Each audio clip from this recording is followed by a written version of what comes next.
She collapsed, clutching her newborn. No one helped until a mysterious millionaire lifted her into his arms. The apartment was suffocating, a one-bedroom barely holding together at the edge of the city, with peeling walls and the distant sound of sirens echoing through the cracked window panes. The hallway light flickered overhead like a dying star.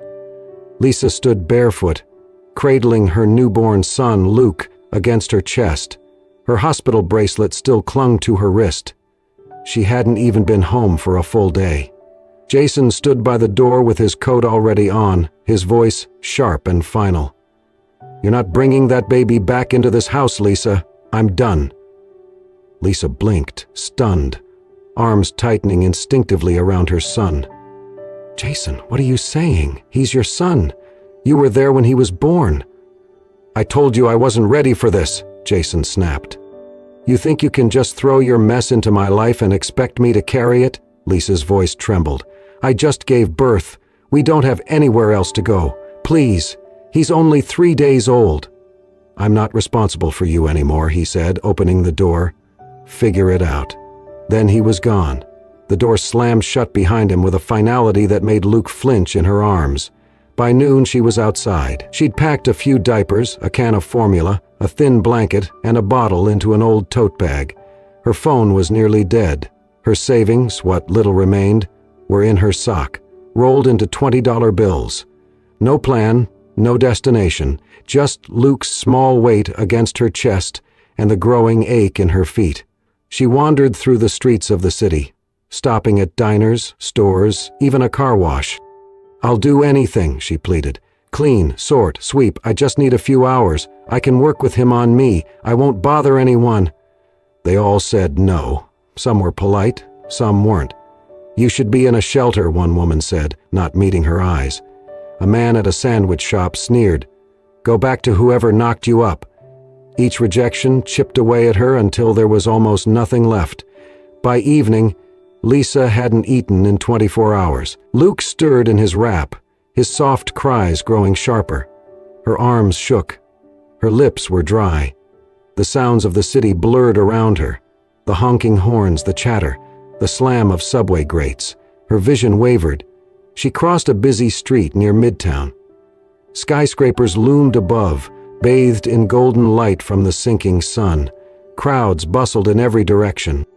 A food truck hissed on the corner, sending the scent of grilled onions into the air. She didn't remember her knees giving out. One moment she was walking, the next her legs buckled. She dropped hard onto the pavement, shielding Luke with both arms as they hit the ground. Someone stepped around her. Another glanced, then walked faster. Lisa opened her mouth. "Please." A man in a suit looked down, scowled, and kept walking. Her body curled protectively around Luke. Her head felt heavy. "I'm sorry, baby," she whispered. "I'm trying." Then tires screeched. A black Bentley cut across traffic and pulled up to the curb. The driver barely had time to react before the back door opened and a tall man in a navy coat stepped out. Jose Marquez Santiago, entrepreneur, investor, and the kind of millionaire who made more money before breakfast than most people earned in a year, didn't usually take this route home. But today he had asked his driver to avoid traffic. He wasn't expecting this. He saw her. The woman collapsed on the pavement, the tiny baby in her arms. The crowd had left her there. He didn't hesitate. In 2 strides he knelt beside her. "Miss," he said, voice low and controlled, "can you hear me?" Her eyes fluttered open briefly. Luke whimpered in her arms. Jose gently reached for the baby first, checking his face and breath, then carefully slid one arm beneath Lisa's back, the other beneath her knees. He lifted them both as if they weighed nothing. Gasps rose from the onlookers. "Is he taking her?" "He just picked her up like that." "Wait! That's Jose Santiago. That's him." He ignored them all. "To the car," he told his driver. He placed Lisa and the baby in the back seat, adjusting Luke's position with delicate care. He unbuttoned his coat, folded it, and tucked it behind her head. "Mount Sinai," he said firmly. "Now." As the car pulled into traffic, Jose looked down at the woman lying unconscious beside her baby, Her body curled around him even in sleep. She had fallen alone, but she would not rise that way. The first thing Lisa felt was softness beneath her, around her, warmth. Then the faint scent of lavender. She opened her eyes slowly, blinking against the soft morning light filtering through sheer curtains. Her body tensed. This wasn't the hospital. This wasn't the sidewalk. She was lying in a large bed with crisp white sheets, in a room too quiet, too clean, too expensive. Her heart raced. She sat up, dizzy. Her eyes scanned the space. White walls, a high ceiling, a crystal chandelier overhead. Across the room stood a bassinet, her breath caught. "Luke?" She scrambled out of bed, rushed across the carpet. The baby lay there, bundled in fresh clothes, sleeping peacefully. A tiny monitor blinked beside him. Her knees buckled in relief. Then the door creaked open. Lisa turned sharply, bracing herself. Jose stood there, dressed in a dark gray sweater and slacks, calm and unreadable. She stepped back. "Who are you? Where am I? Why is my son here?" "You're safe," he said evenly, staying near the door. "My driver and I brought you here last night. You fainted. The baby was burning with fever." She stared at him, breath ragged. "You brought me to your house?" "To my home," he said. "You needed help. The hospital gave me your discharge papers. You weren't admitted." "I didn't have insurance," she murmured, eyes darting. "I figured," he replied, tone still calm. "You were dehydrated." Exhausted, she looked down at Luke, then back at Jose. "I appreciate what you did, really, but I need to go," he nodded once. "Of course. There's a storm outside, though. Heavy rain. Your baby still has a fever." As if on cue, a low rumble of thunder echoed through the windows. Lisa glanced outside, gray skies, rain streaking down the glass like tears. Her shoulders dropped. "I'll get out of your way," she said. "You're not in my way," he said quietly. She hesitated. "This place, it's yours?" He nodded. "This bed, these clothes, that bassinet. All arranged overnight." Lisa stared at him, overwhelmed. "Why would you go through that for a stranger?" Jose looked away for a moment. "Because you were the only person lying on the street and no one stopped. That bothered me." Lisa didn't know what to say. He gestured toward a side table. "There's food in the kitchen if you're hungry. Bottled formula and baby medicine in the drawer. I'll be working most of the day. My staff won't disturb you." Then, with a short nod, he turned and left. For hours, Lisa stayed in the room. Luke's fever eased after she fed him the medicine. She held him close, watching the rain blur the skyline beyond the window. That evening, she ventured out into the hallway. The mansion was grand, white walls, polished floors, quiet as a chapel. She found the kitchen. A bottle warmer sat on the counter, freshly sterilized bottles beside it. In the fridge, she found baby formula and pre-cut fruit. Back in the room, she noticed something she hadn't earlier, a small, handwritten note on the nightstand. "Room monitor is voice activated. Speak softly, and it dims the lights." Emergency button under the drawer. "He is safe." "Jay," she read it twice. Later that night, as Luke drifted back to sleep in the bassinet, Lisa watched him in silence. She had no idea who Jose Santiago truly was, or what his world looked like beyond these walls. But in this moment, surrounded by quiet care and unexpected protection, she realized something. This was the first time in weeks she didn't feel completely alone. The rain stayed for 3 more days. Lisa didn't ask to stay, and Jose never brought it up. But the quiet understanding between them settled like mist over the grand house. Subtle, wordless, unspoken. Each morning, Lisa rose early. Though no one expected her to do anything, she found peace in motion. She wiped the counters, folded blankets, washed bottles. She cooked oatmeal for herself and prepared tiny spoonfuls of mashed banana for Luke, now slowly recovering from his fever. Jose noticed. He noticed the way she tiptoed around the mansion, never disturbing a single item that wasn't hers. He noticed how she gently patted Luke's back with practiced tenderness while whispering lullabies, soft, rhythmic songs that carried hints of a world far gentler than the one they had both known. She never sang loudly, just enough for Luke to sleep. One morning, he stood outside the nursery door, frozen by the sound. Lisa sat by the window, Luke in her arms, cradled against her chest. Her voice was low, soothing. "Hush, my baby, don't you cry. Mama's here, and stars are high." The melody was simple, the words barely audible. But Jose didn't move. He stood in the hallway for several minutes, the sound wrapping around him like a blanket he didn't know he needed. By the fourth day, he caught himself waiting for her humming each night.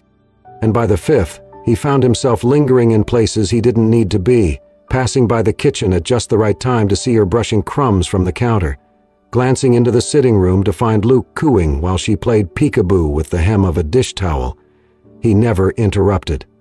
He didn't know how. Until one morning, just before sunrise, Luke's sharp cry cut through the hall. Jose, already dressed for an early meeting, found himself walking toward the sound before he could second-guess it. He hesitated at the doorway, then pushed it open quietly. Lisa sat up in bed, hair tousled, blinking sleep from her eyes. Luke was fussing beside her in the bassinet, his fists flailing, face red.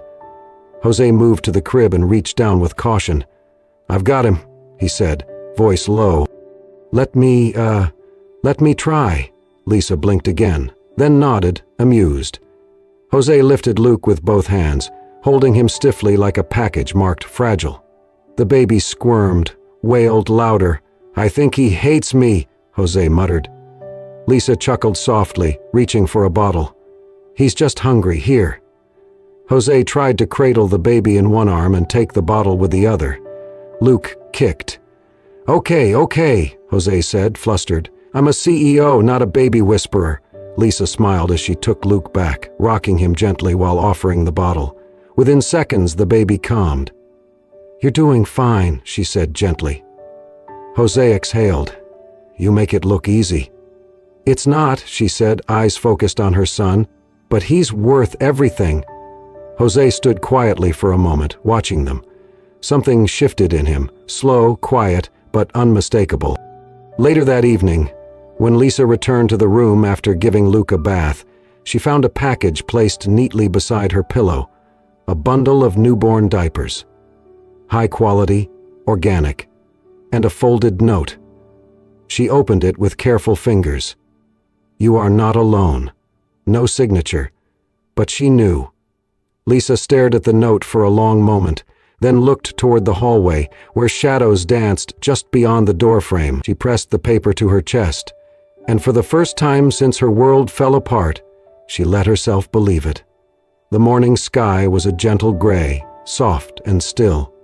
Jose stood by the front door of the mansion, holding Luke's carrier in one hand and watching Lisa as she adjusted the baby's blanket. "Where are we going?" she asked, her voice light with curiosity. "I want to show you something," he replied. "Somewhere important." The drive wasn't long.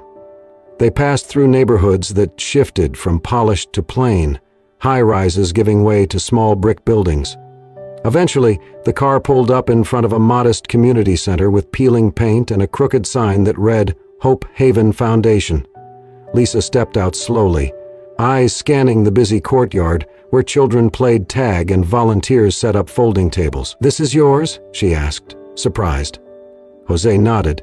"It's one of the few things I fund that makes me feel human." Inside, the space was full of movement. Older kids sorted books into crates. Two toddlers played with mismatched toys near the window. A volunteer with kind eyes offered Lisa a cup of tea and cooed at Luke. Jose watched as Lisa moved through the space. She bent down to help a girl fix her shoelaces. She wiped a boy's runny nose without flinching.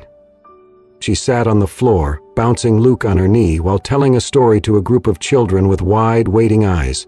She belonged, and for the first time, Jose realized she wasn't impressed by his name on the building or the articles framed on the walls. She didn't ask about the size of the donations or the reach of his foundation. She asked about the kids. "How long has Jamal been here? Does Emily have asthma? Do the volunteers rotate?" Consistency matters for them.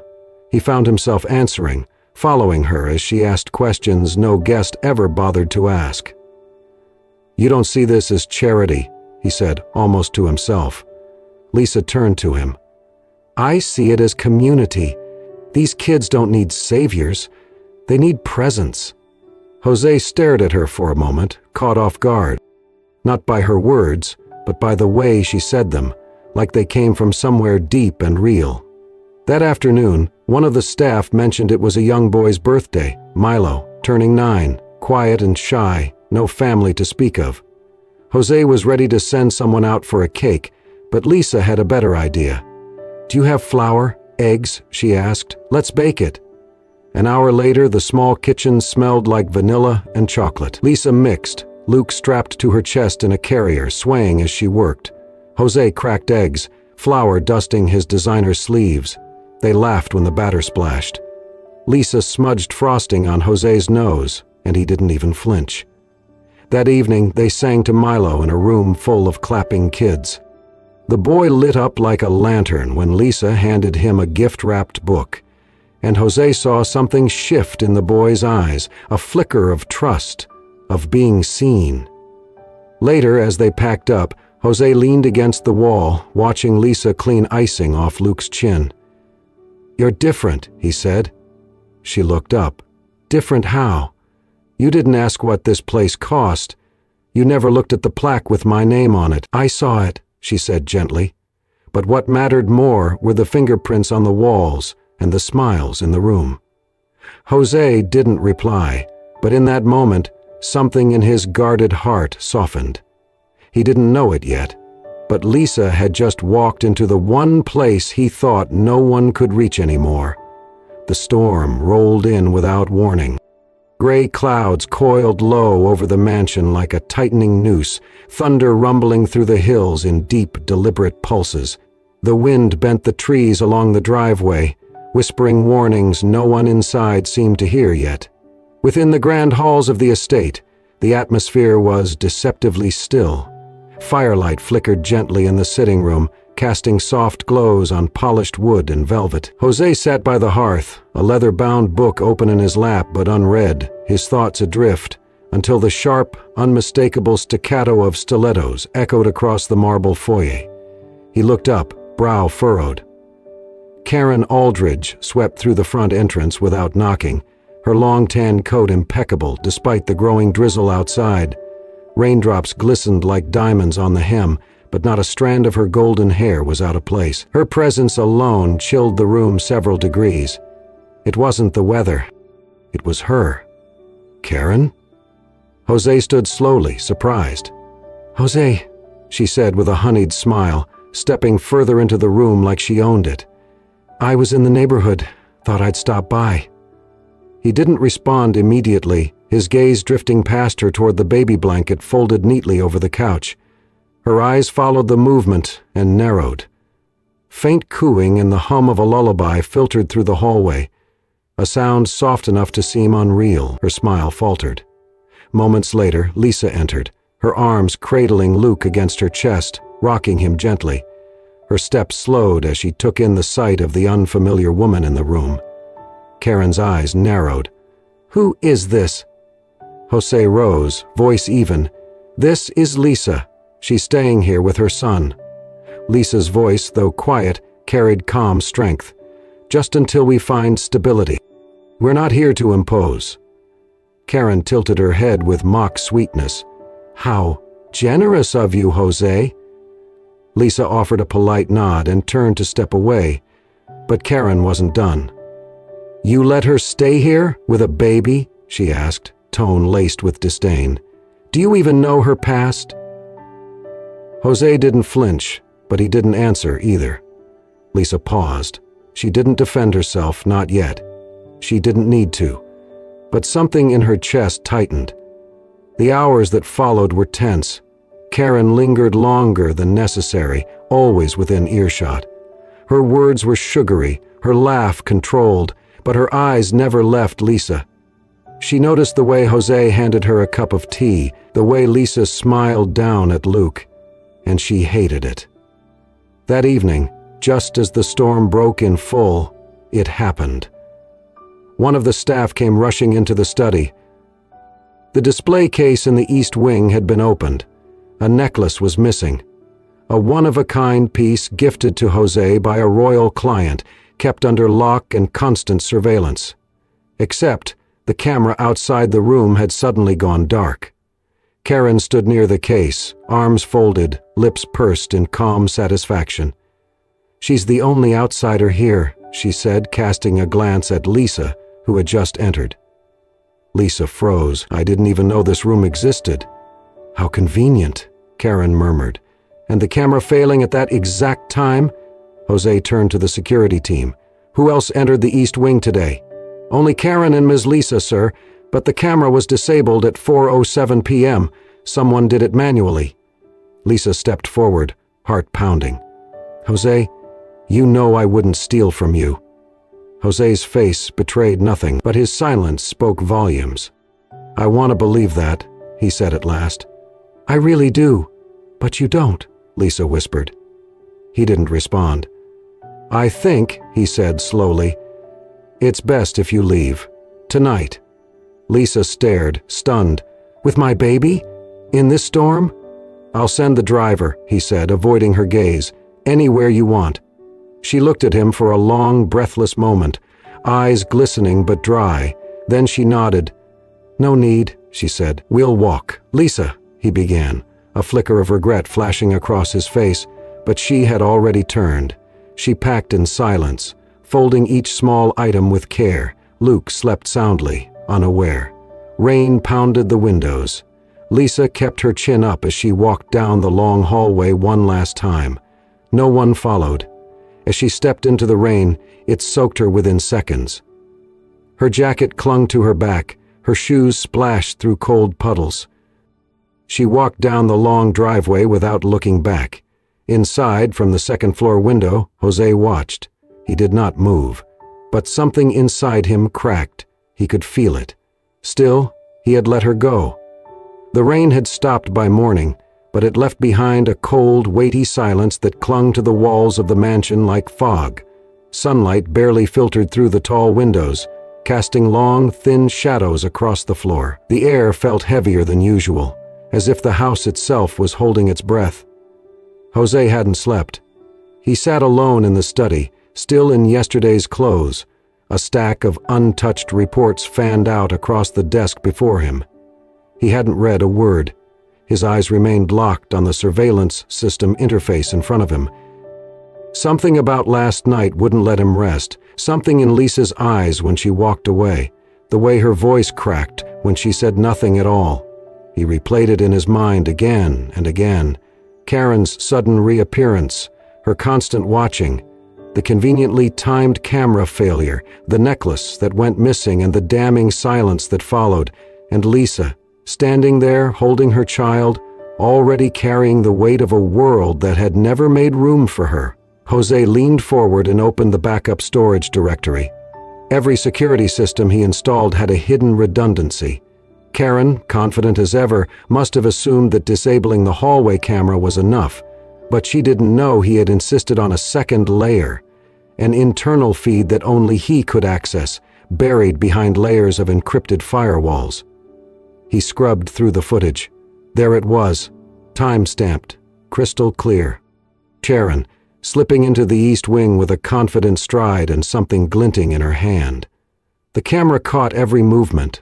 Her approach to the display case, the flick of her wrist as she opened it, the subtle way she slid the necklace into her handbag, and the satisfied smirk on her face as she walked out. Jose leaned back in his chair, breath catching in his throat. Fury, guilt, and disbelief churned inside him like a storm. Without hesitation, he stood. 15 minutes later, Karen was lounging in the dining room in a silk robe, sipping coffee from a delicate china cup. The morning light bathed her in gold, but there was nothing warm about her. Jose entered the room, his steps hard, deliberate. He dropped a flash drive onto the polished table. It spun slightly before settling. Karen looked up, her expression bored, until she saw his face. "You planned everything," he said, voice low and heavy with restrained rage. She blinked slowly. "What are you talking about?" He took a step closer. The necklace, the disabled camera, Lisa. Karen's face remained composed for a heartbeat longer. Then she shrugged, her lips curling. She didn't belong here. You manipulated me, he said, each word deliberate, sharp. You made me doubt her. You humiliated a woman who had done nothing but trust me, and you did it because you couldn't stand being replaced. She was using you, Karen snapped. I was protecting you from your own stupidity. No, Jose said, his voice rising for the first time. You were using me. Always. Karen stood up, her eyes hardening. So now what? You're choosing some broken single mother and her crying brat over someone like me? I'm not defending her, Jose said, stepping so close she had to tilt her head back to meet his eyes. I'm choosing her. For the first time, Karen's confidence cracked. You'll regret this, she hissed. No, he said coldly. You will. He turned to the butler standing silently in the doorway. Show her out. She is never to come back here again. Karen hesitated, then swept past him with icy grace, but Jose didn't watch her go. Because he already knew what he had to do. 10 minutes later he was behind the wheel, flying down the freeway. The sky above was still gray, as if the storm had left pieces of itself behind. He didn't have a destination, he only had a vision. A woman with tired eyes and a quiet strength. A baby boy who had once fallen asleep in his arms. A chance, no, a choice, not to let them slip away.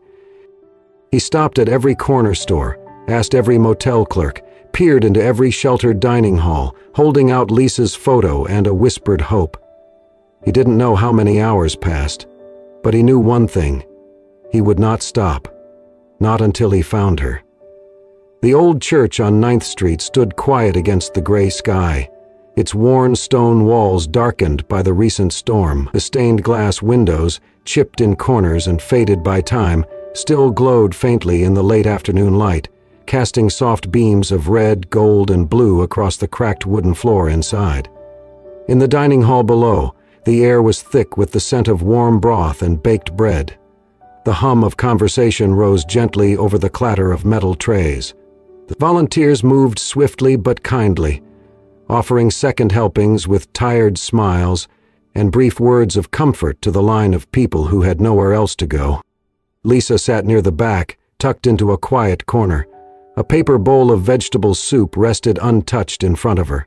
Her hands cradled Luke, who slept soundly in her arms, his face flushed against the worn edge of a flannel blanket, the only dry covering they had left. Her own coat was still damp, clinging to her skin like regret. Her shoes were muddy, her fingers numb, but her eyes remained focused, steady. She had held herself together for days. Since walking away from the mansion, since leaving behind the warmth, the softness, the fragile hope, she hadn't allowed herself to cry. She couldn't, not with Luke depending on her, not when the world had already taken so much. And then she heard footsteps, not hurried, not hesitant, just steady, familiar, anchored. She didn't look up at first. She didn't need to. Her breath caught in her chest. Jose! When she finally raised her eyes, he was standing at the entrance of the hall, framed by the doorway, scanning the crowd with a quiet urgency. His coat was still unbuttoned, his hair damp, his face drawn, not from the rain, but from the hours, maybe days, spent searching. Their eyes met, and everything else fell away. He walked toward her slowly, each step measured, as if making sure she would not vanish. Conversations around them faded. The noise quieted. People turned, curious, but Lisa didn't notice. She couldn't hear anything above the sound of her heartbeat. He stopped in front of her. No words, just a look, torn, remorseful, real. Then he knelt. He pulled off his coat without hesitation and draped it over her shoulders. It was still warm from his body. The gesture was gentle, reverent. Only then did he speak, voice low, barely above a whisper. I'm sorry. Lisa's grip on Luke tightened, her jaw clenched, holding back the emotion rising in her throat. For a moment she said nothing. Then she looked at him, really looked, and what she saw wasn't guilt. It wasn't pity. It was the face of a man who had been wrong and wasn't afraid to admit it. "Thanks for coming back," she said, voice soft and hoarse. One tear slipped down her cheek. She let it fall. Jose swallowed hard, his own eyes damp. "I was wrong. About everything. I let someone twist what I knew about you. I doubted you when all you ever showed me was honesty." Lisa shook her head slowly. "It's okay."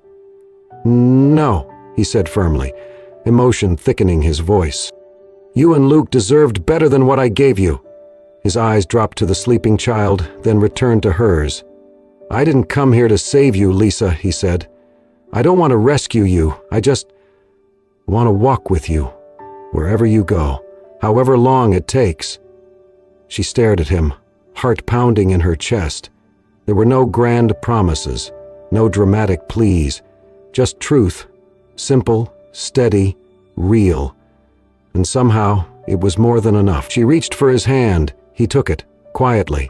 And for the first time since their paths had crossed, they sat together, not as mistake and savior, but as two souls choosing, despite everything, to move forward side by side. The house near the shore was nothing grand, white shutters, a wraparound porch, wild flowers growing freely along the fence. But inside it was filled with light, laughter, and something neither Lisa nor Jose had truly known before: peace. A year had passed since that rainy night. Lisa stood in the sunlit kitchen, flour on her cheeks, piping delicate swirls onto the cake she had made from scratch. Luke sat at the table nearby, swinging his legs and humming while arranging tiny paper flowers. Outside the window, Jose was setting up folding chairs in the garden, sleeves rolled up, barefoot in the grass. No mansion, no marble floors, just home. Lisa now worked full-time at New Wings, a non-profit supporting single mothers. Every morning, she helped other women who were where she once was, lost, scared, exhausted, find their footing again. Her eyes, once shadowed with worry, now sparkled with a quiet fire. She had built something of her own, something lasting, and today was more than special. That morning, in a modest courthouse filled with their closest friends, Jose had signed the final papers. He was now, legally, proudly, Luke's father. No cameras, no fuss, just one moment, one signature, and a little boy who threw his arms around Jose's neck and whispered, "Dad," for the very first time. Jose had held him tightly, eyes wet, whispering back, "I've always been." Now, as the sun dipped low and the garden filled with the soft sounds of music and chatter, they stood together at the makeshift altar beneath the vines. Friends surrounded them, people they had helped, loved, and healed with. No reporters, no designer gowns, just real smiles and a breeze that carried the scent of roses and hope. Lisa wore a simple ivory dress she'd sewn herself. Jose wore linen. Luke, proudly carrying the rings on a velvet pillow, walked down the grassy aisle with exaggerated care, earning gentle applause and quiet laughter. The vows were short, honest. No dramatic promises. Just this: "Thank you for seeing me when I was invisible," Lisa said, tears brimming. "Thank you for never letting me walk alone again." Jose took her hands. "Thank you for making me a father, and for showing me that home isn't a place. It's two arms and one laugh I never want to live without." They exchanged simple bands, no gold, just silver, enough. After the ceremony, while guests shared lemonade and soft music played from a speaker tied to a tree, Jose sat on the steps of their porch with Luke in his lap and Lisa beside him. He pulled them both close, pressing a kiss to Luke's hair, then to Lisa's temple. "Thank you," he whispered, voice thick. "Thank you for making me a family. Today I have everything." And as the stars blinked to life above them, Lisa rested her head on his shoulder. She remembered the cold pavement, the strangers who passed by, the arms that lifted her when no one else did. She had fallen in the street. But he picked her up, forever. And together they learned something no fairy tale ever quite says: happiness is not found, it's built. She had nothing, just a child in her arms and a heart full of hope. He had everything, except someone to share it with. But when their worlds collided, they built something neither of them expected: a family, a home, a new beginning. Because sometimes, love does not come dressed in perfection. It comes wrapped in second chances, whispered promises, and the quiet courage to stay. If this story moved you, reminded you of the strength we carry and the love we build, don't forget to subscribe to Soul-Stirring Stories. Soul-Stirring Stories, deep emotions, healing hearts. Hit subscribe, turn on the bell, and join us every week for more unforgettable journeys of hope, compassion, and the beauty of ordinary miracles.